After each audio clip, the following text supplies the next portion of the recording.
Taking the good with the ups and downs. I wanna see how the world turns round. Let's go adventure in the deep blue sea. Home is with you wherever that may be. Home is with you wherever that may be.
Now that we've arrived here, I would not change a thing. Knew that we'd survive here and all the goodness we would bring. Of this I sing. Everybody swimming in sunshine, everybody feeling fine. Everybody join the front line, ain't nobody left behind. Everybody swimming in sunshine, everybody feeling fine. Everybody join the front line, ain't nobody left behind. Everybody swimming.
taking the good with the ups and downs.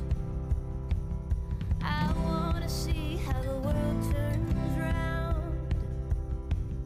Let's go adventure in the deep blue sea. Home is with you wherever that may be. Home is with you wherever that may be.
Now that we've arrived here, I would not change a thing. Knew that we'd survive here and all the goodness we would bring. Of this I sing. Everybody swimming in sunshine, everybody feeling fine.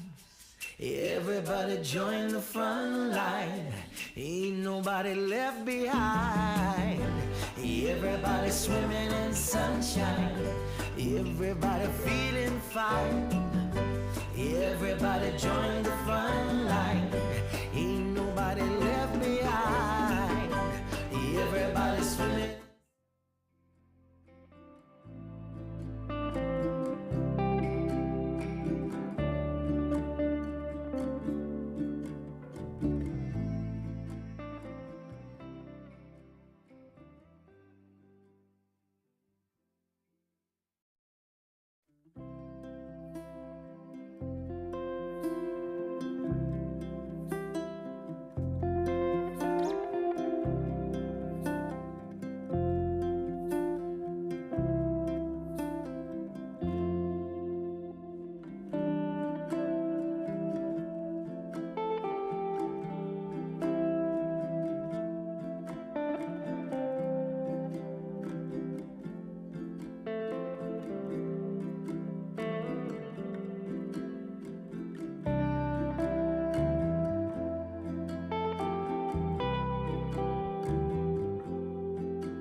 Taking the good with the ups and downs. I wanna see how the world turns round. Let's go adventure in the deep blue sea. Home is with you wherever that may be. Home is with you wherever that may be.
I would not change a thing.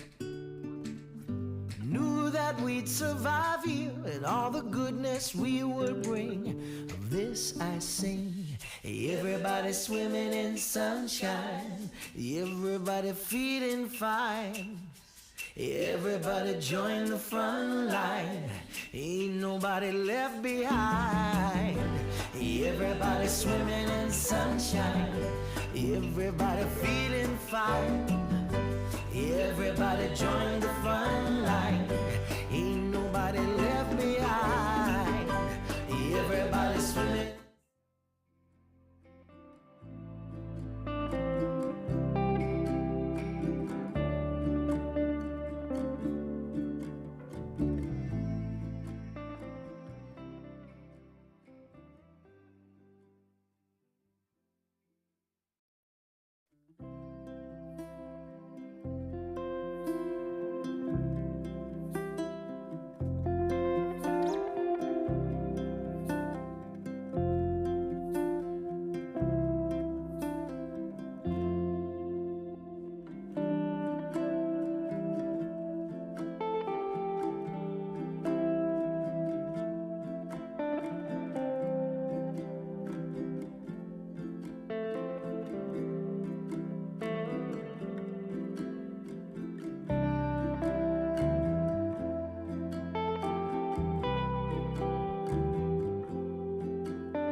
Taking the good with the ups and downs. I wanna see how the world turns round. Let's go adventure in the deep blue sea. Home is with you wherever that may be. Home is with you wherever that may be.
Now that we've arrived here, I would not change a thing. Knew that we'd survive here and all the goodness we would bring. Of this I sing. Everybody swimming in sunshine, everybody feeling fine. Everybody join the front line, ain't nobody left behind. Everybody swimming in sunshine, everybody feeling fine. Everybody join the front line, ain't nobody left behind. Everybody swimming.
the ups and downs.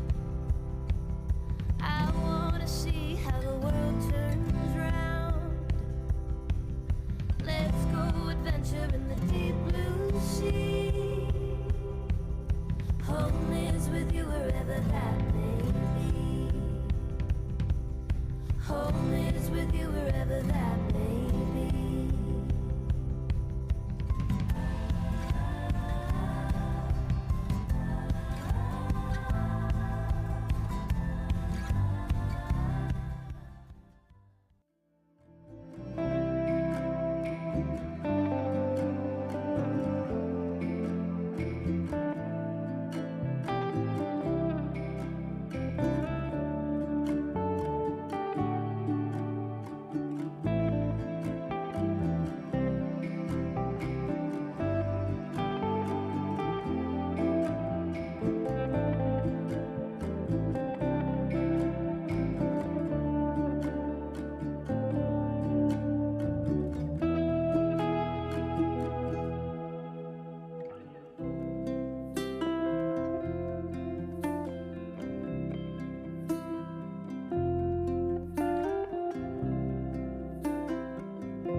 Now that we've arrived here, I would not change a thing.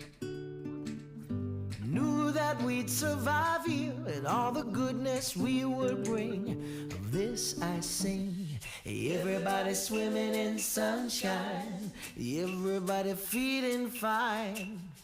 Everybody join the front line, ain't nobody left behind. Everybody swimming in sunshine, everybody feeling fine.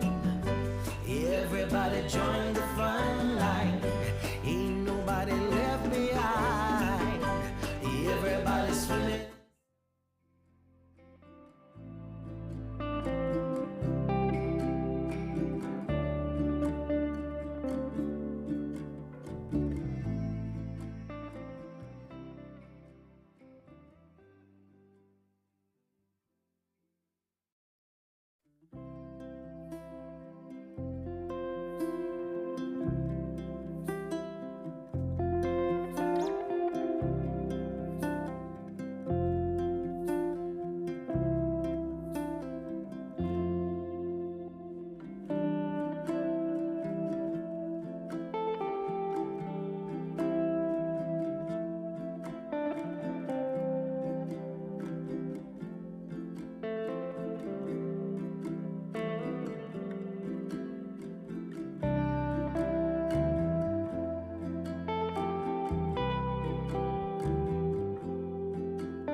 Taking the good with the ups and downs. I wanna see how the world turns round. Let's go adventure in the deep blue sea. Home is with you wherever that may be. Home is with you wherever that may be.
I would not change a thing.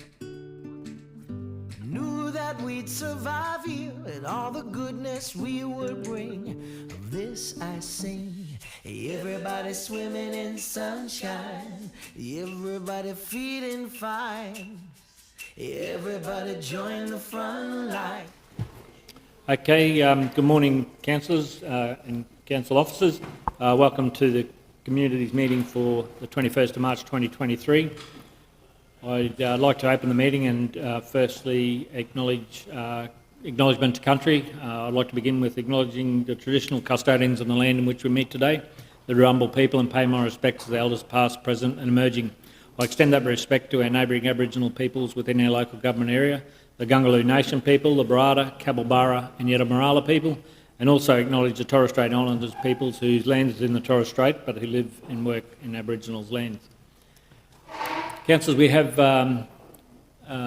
leaves of absence that are there for previously granted for Councillor Grant Mathers and a leave of absence previously granted for Councillor Neil Fisher. Councillor Kirkland is on caught in the traffic. She should be with us shortly. So I'll move on to the confirmation of the previous minutes that were held on the 21st of February 2023 be confirmed as a true and accurate record of that meeting. Move Councillor Smith, thank you. Have a seconder. Councillor Latcham. I'll put that. Those in favour? Those opposed? Motion's carried unanimously. Thank you. Declarations of interest and matters on the agenda, councillors.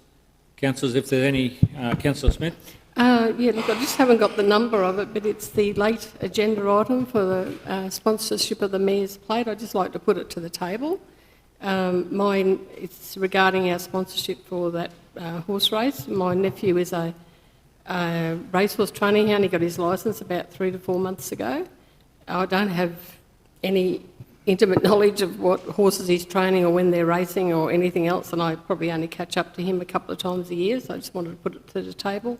If they consider I've got a conflict of interest or not. Councillors? Bit far. So do we need to move in a second on that far as that, or it? Yep. Councillor Smith has informed the table of the perceived conflict and asked the table to consider the matter, and we need to move in a second with whether support or not. So, councillors, I'll stay out of it because it's got the mayor in that one. So, if I could, yeah, so then we can move on to that if that's okay. Yeah. Mayor, I'm happy to move. I think it's too far removed, yeah, relationship-wise. Okay, move Councillor Wiggerson. You happy to second Councillor Rutherford? I'll put that. Those in favour? Those opposed? Councillor Kirkland, sorry for. Apologies for a bit of other one. So motion's carried. Councillors, the other declarations and interests on the matters on the agenda today, if there are anything, if there is any further items that come out throughout the course of the meeting, please keep us informed. We can deal with it at that point. Business outstanding, nil. Public forum deputations, nil. Presentations of petitions, nil. And councillor delegate reports, nil. That brings us to the officers' reports. Item 10, 10.1, the future burial options for cemeteries. And I'll hand over to Emma Jane to present that report. And Doug's in the hot seat this morning, councillors, so any of those curly, really difficult and tough questions, you can ask Evan. Yeah. But welcome, Doug, and thanks for taking part in the meeting this morning. So thanks very much, Emma Jane. So good morning, Mayor, councillors. So this report is to consider future burial options in Rockhampton only. So the options for each cemetery, North Rocky Cemetery, is to change the traffic management plan and extend the life by a forecast five years, which is approximately 200 additional graves. And then the other two is for consideration to add the cost to, I guess, do the studies required into the budget for consideration for next year. So South Rocky Cemetery, so it's a state heritage listed place. We suspect there's an area that holds potential for future burials, approximately 5 years, and it is supported, and it was identified in part of the Conservation Management Plan review that we do pursue options for burials there. So that's an option for South Rocky Cemetery. That comes at a cost of approximately $50,000. And the Rockhampton Memorial Gardens, so we've done the comprehensive, I guess, water management study, and the plan for that site now would be to forecast to do a detailed design of the drainage required to open up the area for future lawn burials. That drainage design will consider the option for putting crypts in the space that is not suitable for lawn burials due to groundwater levels. So while we're not saying we'll progress with crypts, the design will certainly consider crypts as an option for the future. So this is the consideration for the design works only at this stage. So once we've got the detailed design, we'll put, I guess, further budget considerations in for actually executing. Okay, thanks very much, Emma. The timelines on the first resolution, though, that if subject to that approval. So North Rocky Cemetery, I'm forecasting that we do that this financial year under the operational budget, because I guess that gives us security for the future. Yep. And we don't have that much space left there.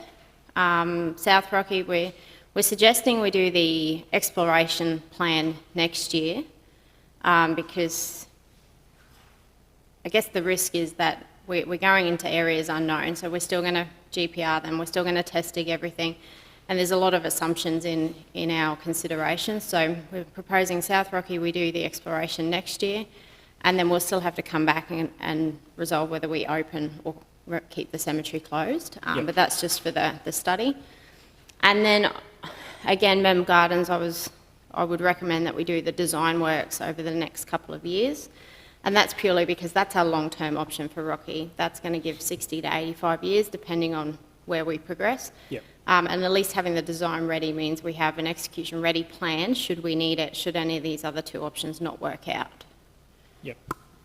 No, that's fine. I think that's just understanding that the timelines and budget requirements not all needing to be done in one hit, and how we can discuss that in the upcoming budget workshops and information sessions. So thank you. Have a couple of lights on there, Councillor Kirkland, and then portfolio spokesperson, Councillor Wickerson. Thank you.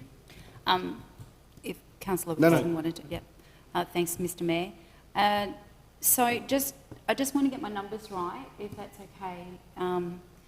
That would be 630 is what you're asking for just the prelim works, and then there would be actual delivery works after that costed. Yes, yep. Okay, alrighty. And sorry, just times the years, just to clarify that, how many years would that give us approximately? That 630 is the design works for all, so it's the execution of North Rocky traffic management changes, and it's the design work for South Rocky and Mem Gardens. Once the design's done for South Rocky, assuming there's no issues, there will be very, very minimal costs involved with that moving forward, because then it's just direct lawn burials. Memorial Gardens, there's forecast another roughly $2 to $2.5 million to actually execute the drain work. So, Right. Okay, and that's approximately 200 graves. North Rocky is 200 graves. Yep. South Rocky will be very similar. But at Memorial Gardens, once the drain's executed, so that $2.5 million, that's, I don't know graves exactly, but that's forecast to be between 60 and 85 years of burials. Thank you. And I just have one last question, which is, what are the charges? Obviously, for crypts, they're different to what they are. What are the charges? So at this point in time, there are no available crypts, and we're not proposing under that 2.5 that there will be crypts, that'll be lawn burials. Okay, I'm sorry, just to be more specific, how much does it cost to bury somebody? I'm just looking at revenue regained back from those. Are they free, or how much are they? I don't know.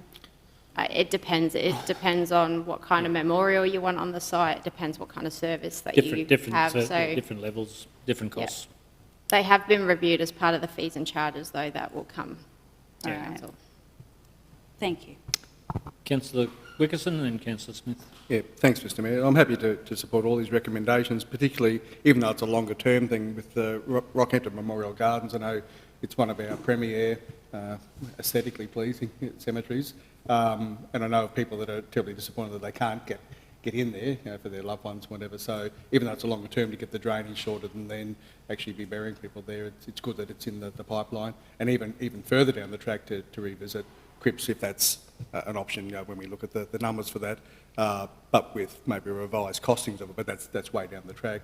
I just have a question, MJ, with South Rockhampton, given that it's heritage listed, reactivating one portion of it that's unused now, will that won't hinder anything? You don't expect any issues with getting approval to do that? It could even benefit how we maintain and conserve that place? So all indications is that it's a benefit to the site because it'll bring increased maintenance to the site, so we're not expecting any negative pushback from the Heritage Council. Okay, no, that's excellent. No, thank you very much. Thanks, Councillor Wickerson. Councillor Smith.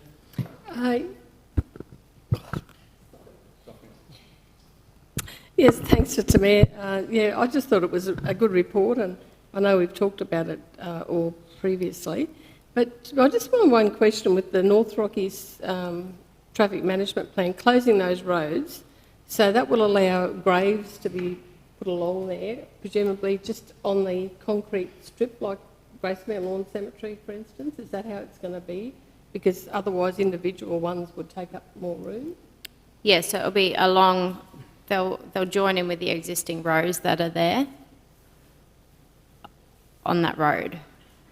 Oh, so they go across, not Yeah, so down. they'll go I'm thinking across they the went road. along the road. So No, they just so go across. yeah, so they'll just join in the existing road to make footpaths and walking around the grave sites easier. Okay, so there'll be footpaths you can get between each Yeah. road. Okay, thank you. Thanks, Councillor Smith. Councillor Rutherford. Thanks, Mr Mayor. MJ, have all the road sections of North Rocky Cemetery had the ground penetrating radar go over them? We will be before we proceed. So not at this stage. There's no known burials, but we will be GPRing them and we'd still be test digging them before we proceed. Okay, so that's going to happen, Mr Mayor. I was talking to an elderly person that believes there are graves buried under some of those roads. So it may be that, you know, we find some surprises when we go looking. So Yeah. Thanks, Councillor Rutherford. Councillor Kirkland. Oh, thanks, Mr Mayor. MJ, just out at Gracemere, if this wasn't to go ahead, what are the limitations as far as space is concerned at Gracemere again? There's ample of space at Gracemere. It's just that Gracemere has beams, so it will just be the time taken to install the beams. But I think there's about 15 years of beams installed already, and then there's enough for a couple of 100 years after that. So if this wasn't to be done, there would still be enough to accommodate the region's needs? Oh. Yeah. Yes, at Gracemere? Is that Correct, yeah. Right. So if my maths is correct, and it may not be, but just based on your 2.5 million plus the 630K spend, generating approximately 60 to 80 years for the Rockhampton region, just for Rocky here, that's about 7,500 per grave. So is the revenue sufficient to recoup that money from those graves? Which was where my question was going. Not at this stage, but fees and charges have been submitted for review. So would the review of the fees and charges be sufficient to recoup the spend for all of the ratepayers of Rockhampton? No. No. It's like a playground. You put a playground in there for the community use. It's a process that council operates. It's more the cost of the burial itself is the cost in the process. So to be clear, if this wasn't to go ahead, there is plenty of space at the Gracemere. Okay. That's always been the case, Councillor Kirkland. Yeah, thank you. Again, it comes back to the options where we didn't have anything. We were running short of space in Rockhampton, and everyone would have had to be buried at Gracemere. This is a fantastic result, and saying that there is accommodation for those areas, and I thank MJ and the team for the report, because it gives us an extended life of Mem Gardens, but also options in the other two existing cemeteries that we have, both in North and South Rocky. Thanks, Mr Mayor. Okay, Councillor Wickerson, you're happy to move as portfolio spokesperson and have a seconder? Councillor Rutherford, I'll put that. Those in favour? Those opposed? Councillor Kirkland, wish to record your vote against that? You can speak, yes, if you wish. Microphone, please. Just my opposition was with regards to the financial position of our council at the moment and the cost of that and the fact that it wouldn't be recouped. Council, we're not making those budget decisions at the moment. We're going in. This decision is actually to say that we're going ahead with the North Rockhampton one, but then budget considerations will be taken into account for that. So it's not a budget decision at this point in time. Motion is carried. You wish to record your vote against that? Councillors, the second one is that the Council's Chief Executive Officer, Communities and Facilities, proceed with the North Rockhampton Cemetery update and implement the traffic management plan to allow the roads to be closed and allow the space for approximately 200 additional graves to the site in the 22-23 budget. Councillor Wickerson, you happy to move? Seconded, Councillor Latcham. Speakers for the motion? Speakers against the motion? I'll put the motion. Those in favour? Those opposed? Councillor Kirkland, do you wish to record your vote against the... Okay, thank you. The motion is carried. Moving on to 10.2.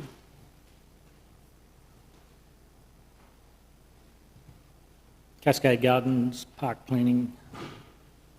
Thank you, Jacinta. Good morning, Mayor and Councillors. As you're aware, the strategic planning team have been doing some planning for a new local park in the vicinity of Cascade Gardens in Norman Gardens, which borders Springfield Drive, Nagle Drive and Norman Road. We are seeking a recommendation today to endorse the park planning for a new local park and play space, endorse the community engagement which will be targeted at a neighbourhood level, and give consideration to an additional $100,000 in the 23-24 capital budget formulation for delivery in that financial year. Open up to questions. Questions, councillors? Councillor Latcham. Thanks, Mr Mayor. Very excited this has come to the table. And so will the community in around that area. The question I've got, if I may, is we talked about community consultation as to what play stuff they might want in there. Have we done a look at the census and look at the data and the demographics of what age groups of children live within a close proximity to this park? And then would that then determine what types of suitable play equipment should go in that one? Yes, through the chair. So we have looked at those, and they're generally between that 9 to 12 at this stage, based on the last census. Similar to the place-based development, we'll be taking all of the demographic data into consideration. We have also received a petition that asks for specific embellishment, so we will take that into consideration as well as what we receive back from the public. Obviously, we will then also, from an operational perspective, choose then what is best from a maintenance perspective, and I guess, yeah, what is going to be most beneficial. So, yeah. Yep, great to hear. Very excited. Councillor Rutherford. Mr Mayor, I was just wondering whether, I know it talks about community consultation here about the playground equipment, but when we went on site, we did talk about some targeted community consultation just about the location of the playground. Have we done that, or do we intend to do that? That's considered, that will be done as part of this community consultation, yeah. So there will be a portion around location. Do you agree with this location area? Yep. And then there will be, yeah, what are your potential play space, options? Okay, thank you. Probably brings into the discussion then, what if there's a split 50-50 location? No, that's not for you. I think that's just one. Yeah. My understanding, Mr Mayor, it was probably more targeted about the residents that were probably in the closer vicinity of the playground. So, the NIMBY. Yeah. Oh, not that, just to give them the courtesy of, you know, this is where we're looking to yeah. establish a new playground and, yeah. Yep. Really just, you know, so that it's not sprung on them at the last Yep. minute. Yeah. Through the chair, we weren't at this stage going to bring the community consultation back to the table, but if there was, you know, a 50-50 split where people were unhappy versus happy, or there was justified reasons as to no, we would probably look to bring it back just to make a final decision there. But yeah, in this case, if it's leaning one way or the other, then we will proceed with that. So. Councillor Smith and Councillor Latcham.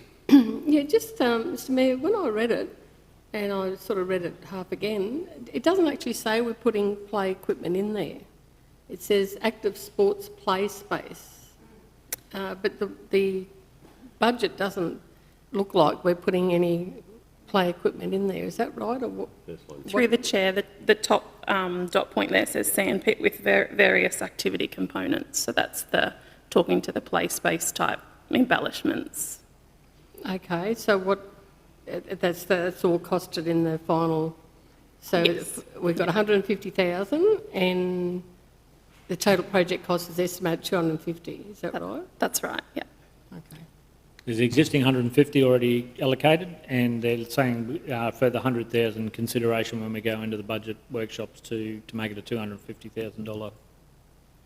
Considering it came down from a 750,000, I think it was, as a major, 600. Yeah. 600. Oh, right, that's what I was thinking of, yeah. I'm Yep. thinking Yep. they won't buy a lot. But anyway, Yep. that'll be good. And through the chair, that 250 then includes the things like shade and landscaping, bench seats, those types of things, as well as not just the play space itself. And again, it'll come into the budget workshops about what we Yeah. can and can't do and where it goes from there.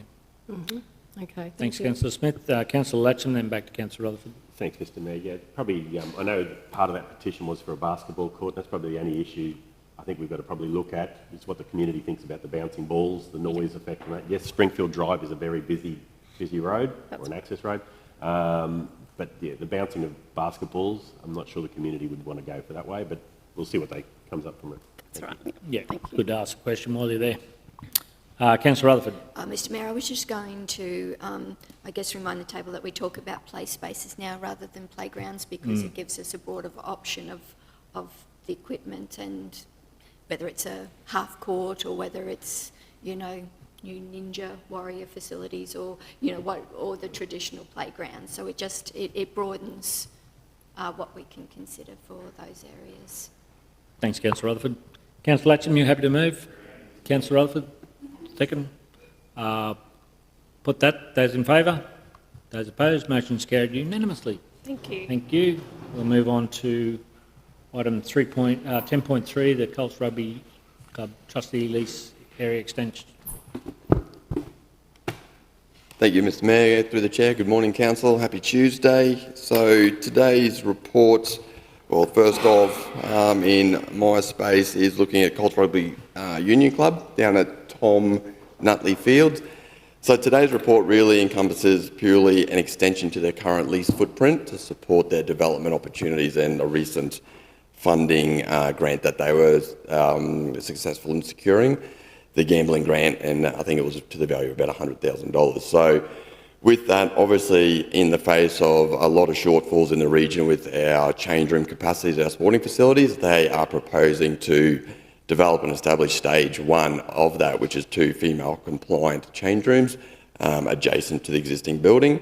So that lease footprint extension that we're looking for today will support that build, and obviously that will be all subject to the relevant building approvals, etc. So, any questions? Questions, councillors? Councillor Rutherford. I'm happy to move, Mr Mayor, and if I can speak to it. I'll get a second. Yep. Okay, move Councillor Rutherford, seconded Councillor Latcham. Councillor Rutherford. Yeah. I shed a few tears for the trees, Mr Mayor, and my choice would be for it to go to the other end, so we could retain the trees.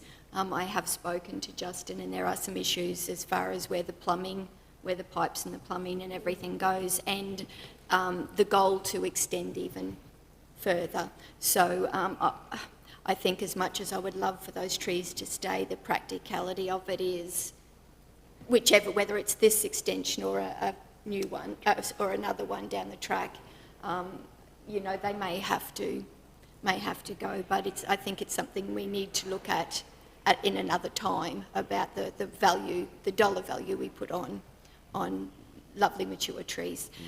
That said, I am so proud of this club and so happy for them because they have been through some really tough times.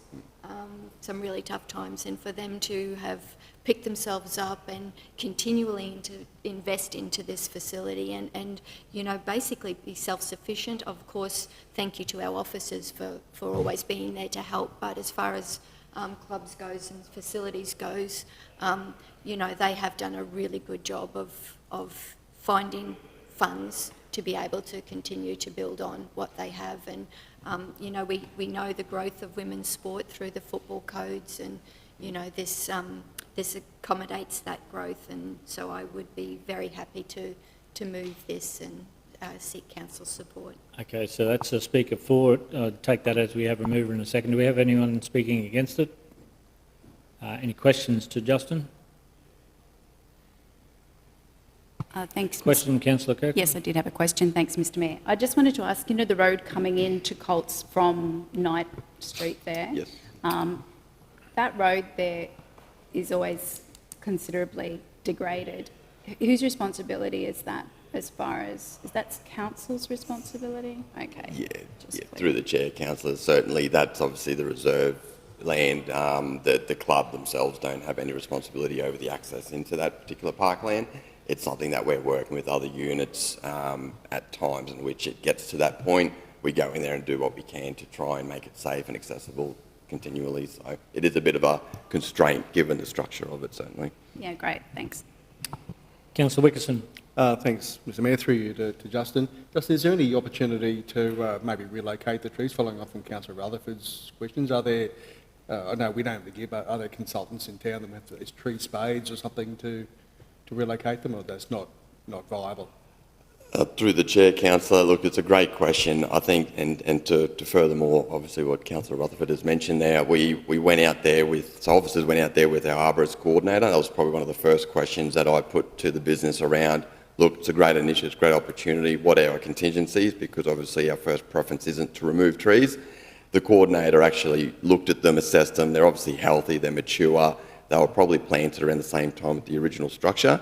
I don't believe, I'll take that away and certainly put that back to Cass as the coordinator to see if there's any advice or any opportunity in that capacity.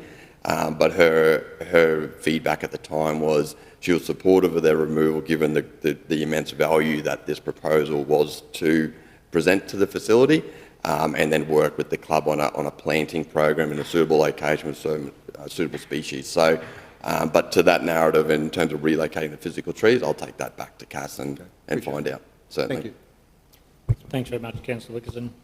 Councillors, no further questions. I'll put the motion. Those in favour? Those opposed? Motion's carried unanimously. Thanks very much, Justin. Moving on to 10.4, the Berkshire Masonic Lodge freehold lease renewal. Thanks again, Justin. Thank you, Mr Mayor. Through the chair. So next on the list here with the Berkshire Masonic Lodge is a fraternity group that have been there for quite a number of years. I think they've been in Lanark Street since 2007, but have been in the region for many, many decades prior to that. Now, this particular renewal, obviously, it's been on the table. It's been on my hit list for the last probably 12 months. The lease actually expired in June last year.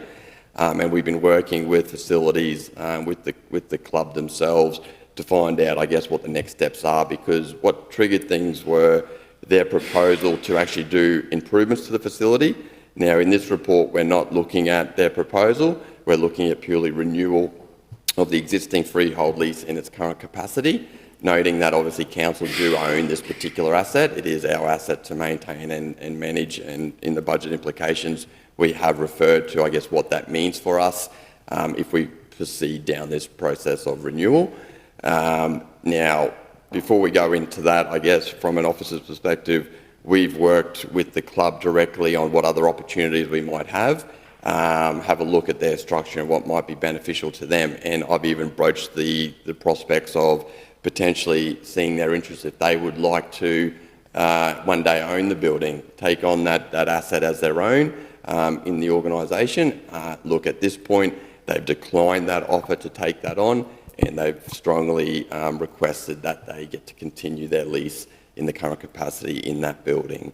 So, look, yeah, and look, I'm sure we might have some questions, but in that budget implication and working with MJ and CAF, there is current capital budget there to focus on the priority maintenance issues, which is the roof and the stumping.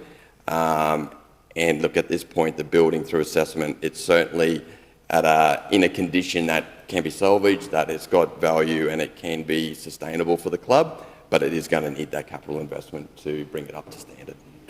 Any questions? Thanks very much, Justin. Councillor Rutherford.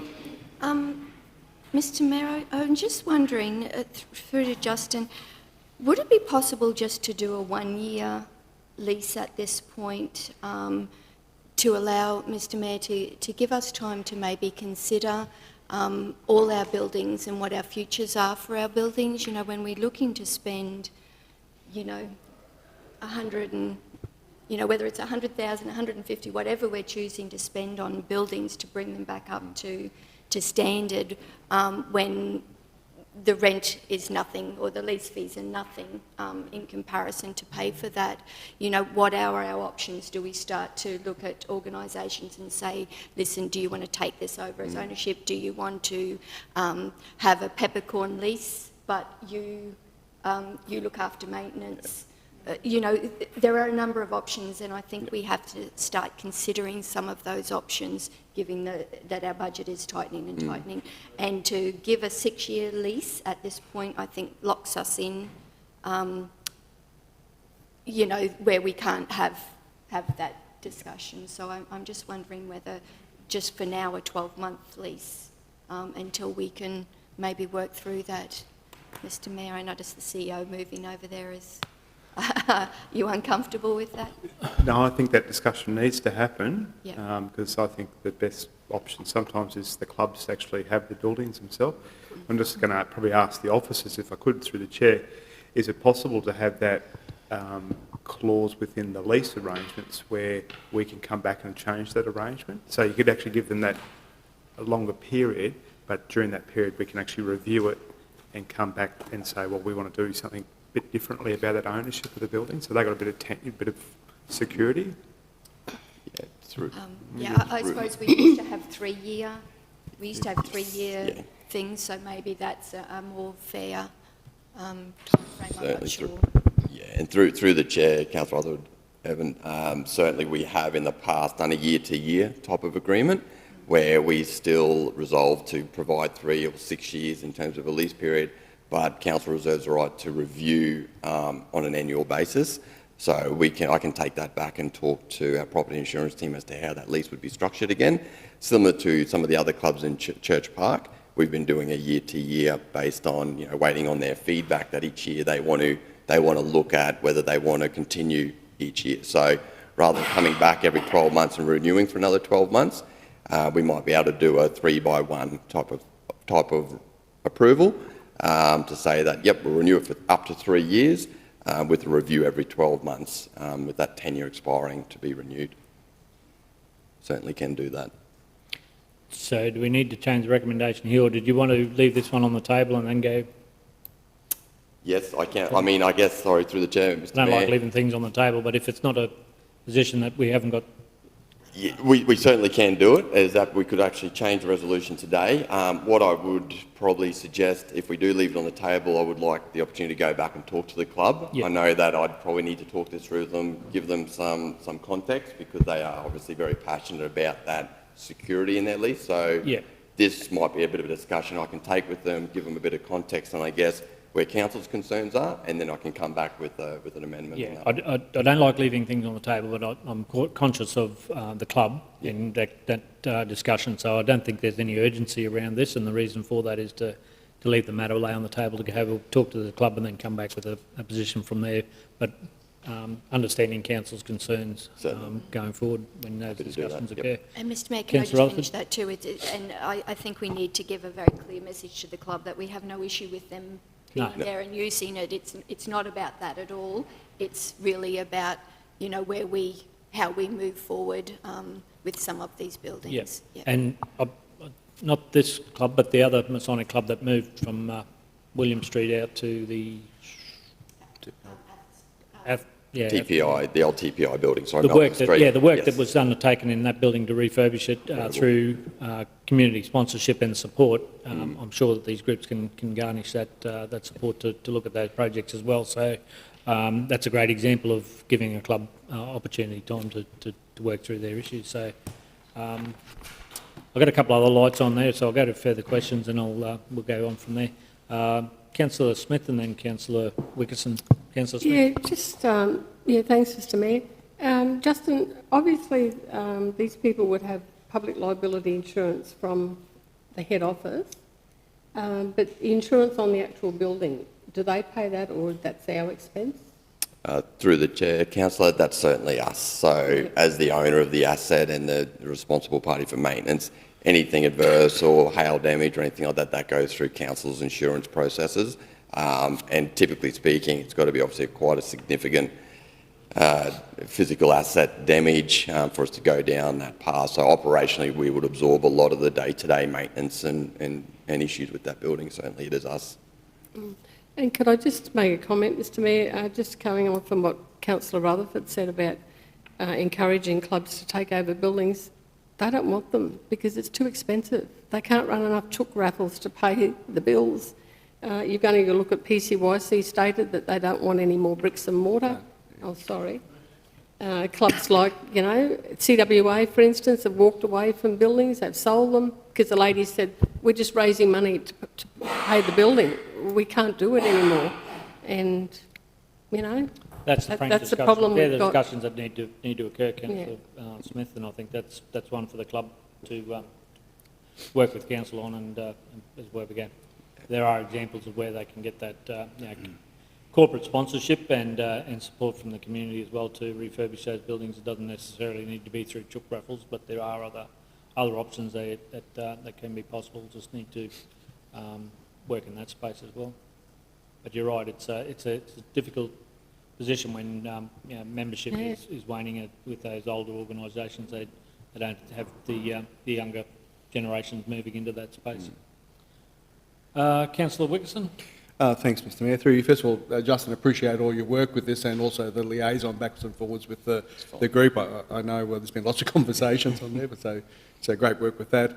Probably following on from what Councillor Rutherford said, and Mayor as well, we looked at the other Masonic club, which park did we decide? Athelstane Park, and what they've done there is just incredible. Council sometimes doesn't have the same access to members to do some of the labour and, as you said, Mr Mayor, through grants and other funding opportunities that a private, a community organisation such as the Masonic Club could access where we can't. So I think if we can encourage that. Has the club given a timeline when they would like to take ownership of the building, and have they got a strategic plan? Through the chair, they certainly didn't allude to it wasn't the right time for them now, and similar to Councillor Smith, their comments, I mean, look, it is a conversation we're having a lot with a variety of clubs. The response is not necessarily favourable, generally speaking, and with this particular group, their demographic, their ability to jump in and do the work now, the work that's on the hit list now being a roof, it's quite significant work. So for them to do that within their own resourcing model, they don't really have that capacity. Financially, if they were to take on that building as it is now, well, they already know they've got those financial overheads that they would have to manage. So they certainly haven't alluded that they wouldn't want to take it on. Now certainly wouldn't be the time. So hypothetically, the building gets brought back to a standard, maybe that'd be another conversation that from that point on, they can then roll out their own maintenance program and then take ownership. I think it's about looking at that, and it's about that discussion that I've now got to have with them around, look, certainly there's, council don't want to displace you or anything like that, because on the other side of this, we don't have another suitable building right here, right now for them to transfer to. They do like this building. The building still has potential. It's about trying to work on what's a feasible long-term, solution. So it'd be a further conversation with them. But at this point, I don't know if they will put their hand up to take ownership, and I can understand those constraints financially for them. So I'll take that away again and talk more with them and bring back a bit more detail in the next report. Yeah, no, I understand that. And with the roofing too, Mr Mayor, I understand that would be a preventative maintenance thing. You don't want water coming through and wrecking the building even more. But with the restumping, which is the greater part of the works required, the $80,000, is that like a full restump of the building, or is there some intermediate work we could do just to make it serviceable if it's a bit uneven here and there at a much lesser cost down the track? Through the chair, MJ, you got the detail of the report. Is it the full stumping from memory, I think, or is it partial? So through the chair, that money covers replacing the rusted steel posts and collaring them up. It also includes doing some groundwork because the water drains and pools under the building. And it also includes repainting the entire building because the building was recladded, never painted, so it's been subject to weathering. So that's what that $80,000 covers. Okay, thanks, Mayor. Okay, thanks very much. Councillor, if there's no further questions through to Justin, a mover and a seconder that we leave the matter lay on the table pending further discussions. Move Councillor Wickerson, seconded Councillor Rutherford. Put that. Those in favour? Those opposed? Motion is carried unanimously. Thank you. Moving on to 10.5, the Brothers Australian Football Club freehold lease renewals. Thanks again, Justin. Thank you, Mr Mayor. Through the chair, council, this particular report, it's purely based on a renewal of their existing lease. So for their clubhouse, it's currently sitting there as a freehold lease over at Keele Park. So this is the Brothers AFL. Their lease doesn't expire until June next year, or it might be June this year, sorry. I guess what I want to do with this particular club is get ahead of it. They've actually reached out and are very active in securing grants and fundings through their development opportunities at the park. And a lot of and this is probably going to happen a lot more with other organisations, is the conditions of the grants and the applications is that their tenure must exceed 3 years. So if it expires within that 3 years, they're going to be exempt. So with this particular one, we want to get a renewal in place for them so they can have that security of 6 years and obviously qualify for those grants. But all in all, Brothers AFL, they are a very active and very vibrant club within the community at the moment. As you're probably very aware, they're moments away from delivering up to $1 million lighting project at Keele Park at AFL. Now, that's certainly been in partnership with council. We've been working in our capital capacity with some of our electrical infrastructure upgrades for the facility as an entirety. But the lighting and the standard of assets that they're delivering on that park is through the tireless efforts through their volunteers and seeking various amounts and channels of funding through different bodies. So, and they've project managed that end to end in partnership with our operational staff on the ground. So they're doing great work in the community. Yep, I echo those comments there, Justin. I think it's great to see a club proactively out there moving their sport forward. And it's a great example of what can be done. Councillor Rutherford, portfolio spokesperson. Happy to move, Happy to move. Mr Mayor, and once again, just echoing what you've said there, this is one of those great clubs within our region that have worked so hard to build a fantastic community environment and their facilities and everything else. You know, we have a lot of good people, a lot of good organisations in our region, and you know, that can pull all this stuff together, and you know, this is certainly a great example of that. Thanks, Councillor Rutherford. Do we have a seconder? Councillor Kirkland. I'll put that. Those in favour? Those opposed? Motion's carried unanimously. Councillors, 10.6, I've had the portfolio spokesperson say, can we leave this matter lay on the table to further discuss? And I'm happy for that.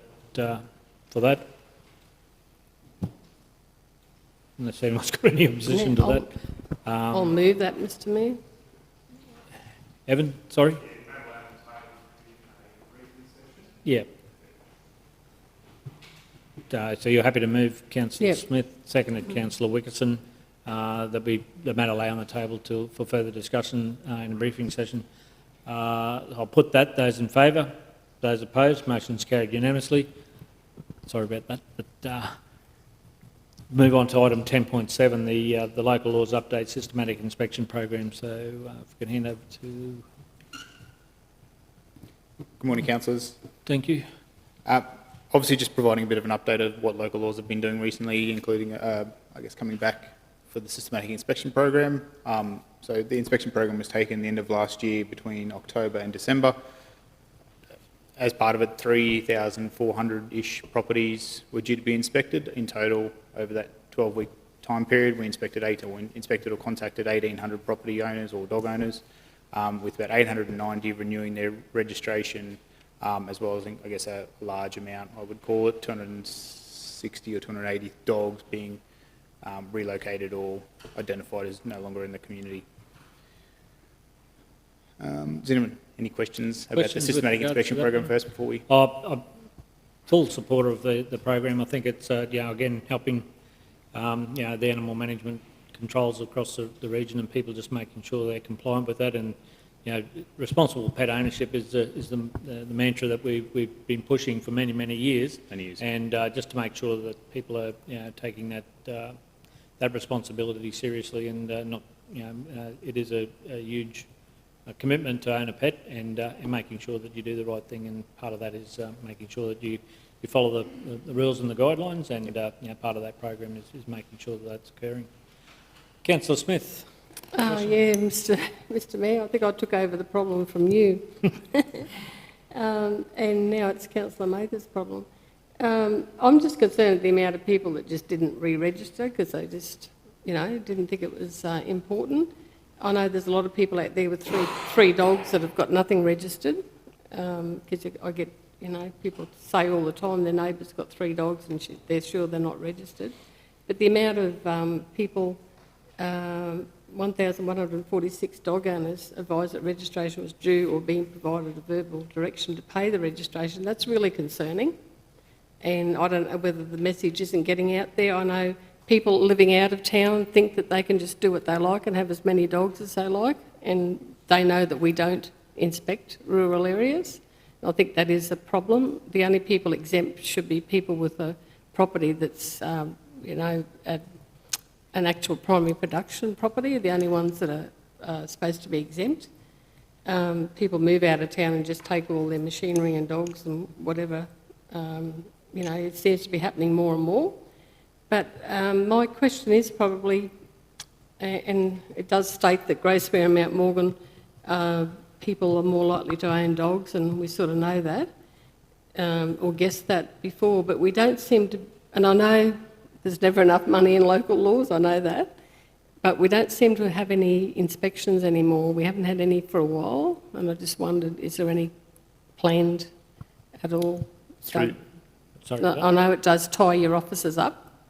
So through the chair, I guess we have had inspections over the last couple of years. Gracemere was only quite a few years ago. We did a targeted inspection program in Gracemere, and a few years before that, Mount Morgan. So I think it's a rolling... Yeah, we do one at least once a year, depending on the type of program we run, whether it's a non-renewed program or whether it's a targeted by suburb area. And they're generally around the hotspots that complaints coming in, so they'll target those areas to do those inspections. Correct. So my question probably is, are we planning any in the future at all? Through the chair, yes, we are. We're planning to do another one in the new financial year. Mm-hmm. So the next question, is there any plan for Rockhampton at all? Like in Rocky, we're talking about Gracemere and Mount Morgan. So through the chair, so this inspection program was the entire region, so whether it was Rockhampton, Gracemere, Mount Morgan and all rural lying areas. The majority of properties, I guess, or owners that didn't renew were in Rockhampton, but we did actively inspect Gracemere and Mount Morgan as part of this program as well. And then Rockhampton as well by suburb, depending on our resources that were available.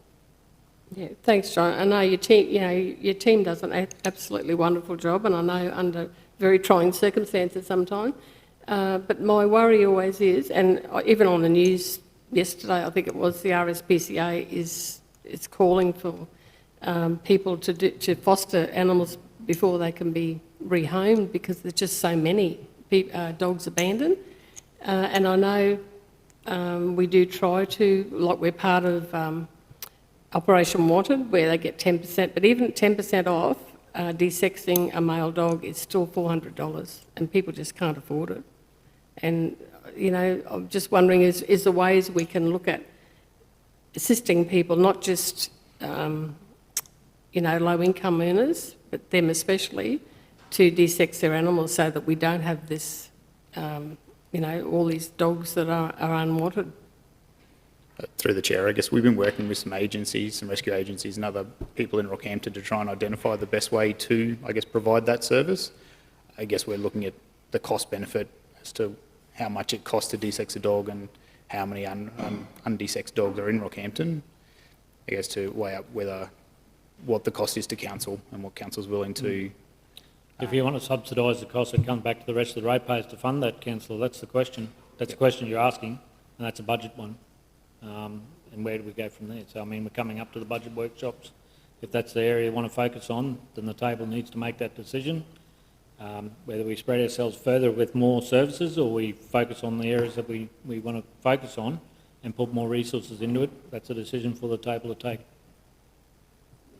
It's a comment, Mr Mayor. I think the general public would be happy to see less dogs dumped or euthanised. Yep. Yes, just through the chair, just want to clarify on the inspection programs. We do aim to do 2 a year.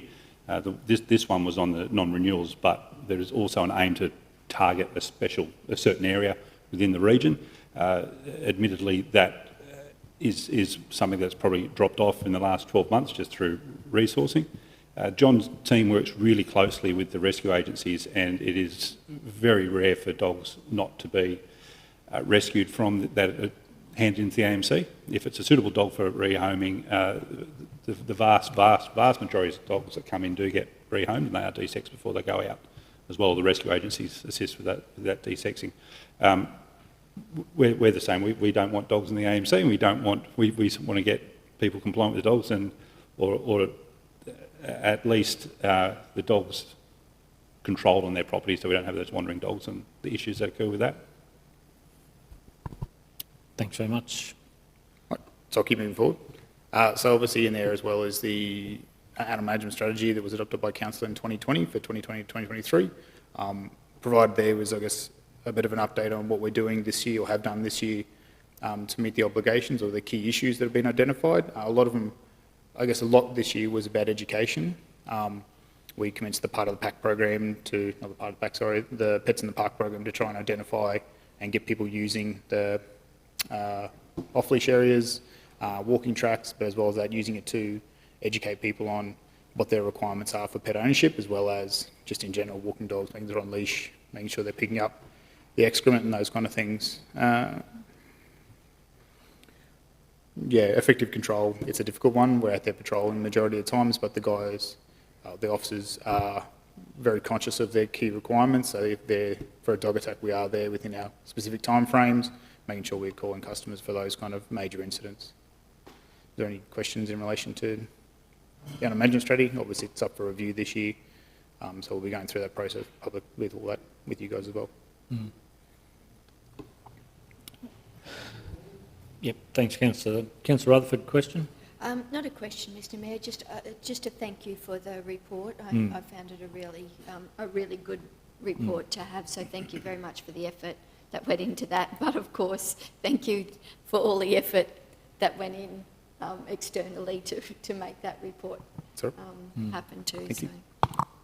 Yep, again, it is a commitment that you take to own a pet and the responsibilities that are beholden of that pet owner to make sure that animal's looked after and doing the right thing. So, yeah, it comes down to us to do a lot of the enforcement and regulatory process of it, which is always a burden to the organisation. But it's something there that people get a lot of enjoyment out of those pets, and they realise they need to be a pet for life and take on that commitment from the start. That's correct. Thanks very much, John. Councillor Smith, you're happy to move. Councillor Rutherford, you second. Okay, councillors, I'll put those in favour. Those opposed, motion's carried unanimously. Councillors, brings us on to item 10.8, the Department of Environment and Science freehold land lease to support air quality monitoring site. Justin. This one's... Thank you, Mr Mayor. To the table. I'm back. This particular report, I just acknowledge a colleague of mine, Jack Barnett, he's put this together. He's been working with Des tirelessly over the last 12 months on, I guess, getting an understanding and establishing, I guess, they want and need in our region for this particular infrastructure and its operations. All the detail is obviously quite comprehensive reports and case studies within the report as well, so I won't go too far into that. But for the purpose of the report and looking for the support from Council today, it's about, one, supporting, I guess, the asset in the region. Across the central Queensland area, there's about, I think, about 12 areas, 4 of which don't have this particular asset and is not participating in the program. Obviously, Rockhampton is one of them. So we are in the minority of the central Queensland regional areas and councils that don't contribute to this program. And fundamentally, I guess, this particular asset, it comes down to the primary objective of the ambient air quality network expansion is to provide additional information on public exposure to fine particles during bushfire smoke events. And I do believe it actually monitors other levels and particles within the air as well. So it's not just for bushfires, it does do a suite of things. And it's going to be achieved through a significant increase in the number of these assets across the region. So through the health department as well, they've identified that Rockhampton is a key area to have this infrastructure. So if we look at, I guess, the next part of the recommendation, which is talking about the lease that would need to support it, and obviously its location. So the lease would be a freehold lease and working with Fitzroy River Water. We've identified an area that meets the criteria, which is quite strict from DES. It's got to be elevated. It can't be near dusty areas and things like that. So they have elected for the south side. And they originally wanted Kerr Park. Now, officers went back to them and said Kerr Park's very front of house. It is a recreational park and a 6x6 structure that's not the most physically appealing. We were trying to find a more suitable location that it could service its purpose and wasn't too front of house in the region, but it's just an opportunity for you guys to have a look at these options. So, and the lease would be a freehold lease over a 6x6 area in the attachment with the depicted area. For a 6-year period. All costs, maintenance, operation, removal would always fall back to DES if it was no longer required. So I'll pass over to you guys for any questions. Okay, thanks very much, Justin. Councillor Rutherford, then Councillor Kirkland, Councillor Smith. Thanks, Mr Mayor. Justin, I'm not sure if you can answer this or not. I don't have an issue with the report as such, but I'm just curious, given that most of the bushfires are on the north side, on the ranges or out in the rural area, it seems almost a false read of where they're wanting to put it. I would have thought when you're talking about smoke, then it would be over the north side of town. If you were looking at Stanwell Power Station, about its emissions, would not one that picked up that? If it was about the emissions that are blowing through from Gladstone, should there not be one at Gracemere to pick up on that? So, you know, of the things that you would normally think off top of your head are a bit of an issue, this location doesn't seem to be suitable for any of those. Certainly through the chair, Councillor. One thing that I picked up on and trying to catch up on some of this detail through this week was they do have smoke. So Parkhurst do have a facility, and that was one of the big keys for them to have it in the south side area of the region. The one in Parkhurst is just designed for smoke. So they're trying to increase that footprint and that catchment area, the Parkhurst area and Yeppoon do have the smoke sensor infrastructure in place. So I think that's outside our region, but it's in that Parkhurst area. So anything on the north side would kind of overlap with the data that they're already getting from that particular piece of infrastructure. I don't believe it's a part of I can't reference the acronym, a part of this particular program for DES. This one's a lot more comprehensive. It's the newer one that does a lot more. But that's the reason, I guess, for the south side opportunity that they're trying to focus on, which would cover, I guess, that Gracemere area based on the conversations I believe Jack had with the state. very vague, I do apologise, but that I guess is the pretense, is that there is something in the park area. That explains the north side. Yeah. Yep. Thanks, Councillor Rutherford. Councillor Kirkland? Thank you, Mr Mayor, and my question is very much aligned with what Councillor Rutherford has just said there. I recognised and acknowledged that they had the smoke detecting capacity at the Parkhurst facility, but it would almost seem that the PM 2.5 is actually going to make that obsolete, because it's going to measure both the smoke as well as the particles that could be taken into the lungs. And I would have thought that more people will be taking those types of, inhaling that on the north side more so than the south side. So it's almost, I agree, a false reading of what is actually impacting the majority of our residents. So I'm just wondering, I mean, I'm not opposed to it. No, it's like, we can't really oppose it anyway. I suppose it's going to happen. But yeah, I believe that the positioning of it is somewhat odd.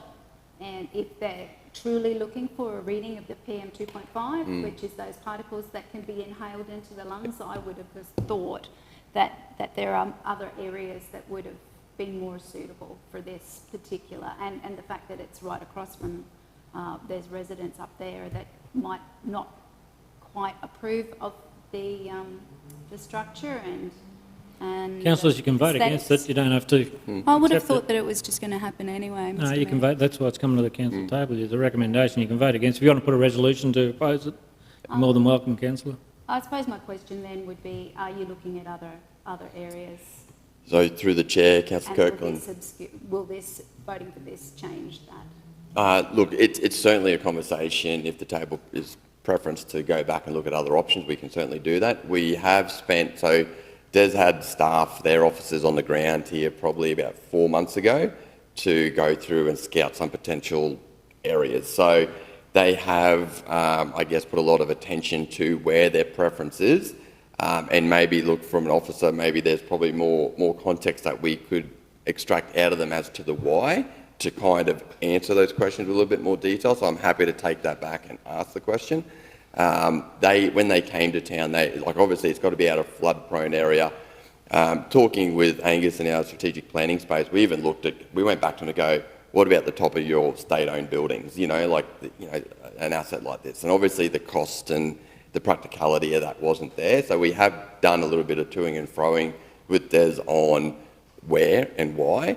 And they've come back to those core issues or those core reasons in the report, being the location, obviously out of flood zone, and obviously the equipment they've already got on the north side in that regional area.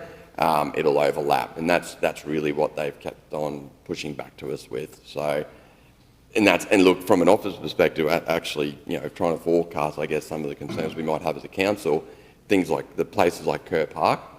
We're trying to find a place that's not so visually intrusive for the community. And it's a little bit difficult when you're looking at recreational and open space areas, which is typically passive and people are using it and accessing it. So it's always going to be, I guess, a little bit front of house no matter where we put it.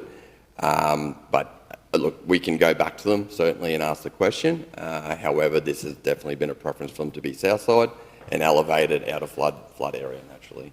Okay, thanks, Justin. Councillor Smith.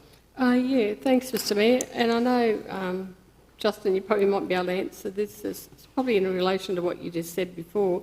It's not just smoke, because, I mean, smoke comes and goes. My concern would be any constant emissions from industrial, and I wondered, and as I said, you might be able to answer it, but I'm just wondering whether the information that's gathered by Des actually goes to Queensland Health. Is that reported to Queensland Health? And because I had no idea that we have monitoring stations for air quality in Rockhampton. That was all news to me.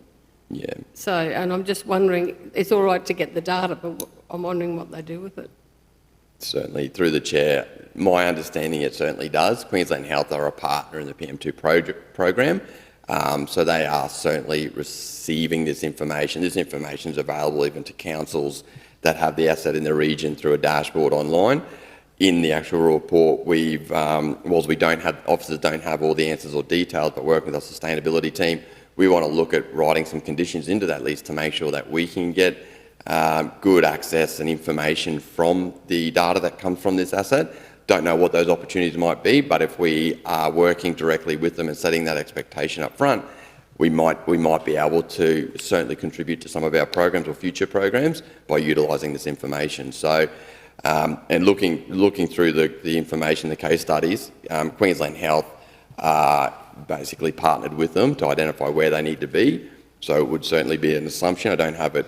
It might be in there hard and fast, but my expectation is they certainly are receiving that information. Yes, Doug. Just through the chair, just having a quick look at the letter from Des and putting my sort of first year public health university stuff hat on.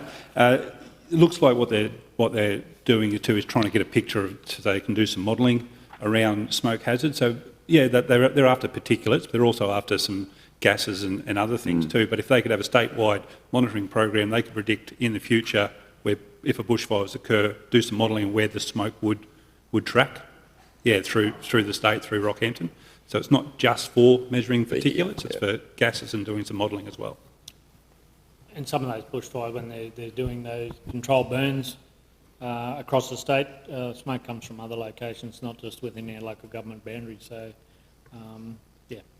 especially when they're doing the Byfield and Shoalwater Bay burns, there's a lot of smoke that we get from prevailing winds that can impact the town and those locations as well. So it's not necessarily site specific. Okay, councillors, there are no further questions through to Justin on that report. The officer's recommendation. Could I have a mover and a seconder with regards to that, please? Move Councillor Wickerson, seconded Councillor Smith. Speakers for the motion? Speakers against? I'll put the motion. Those in favour?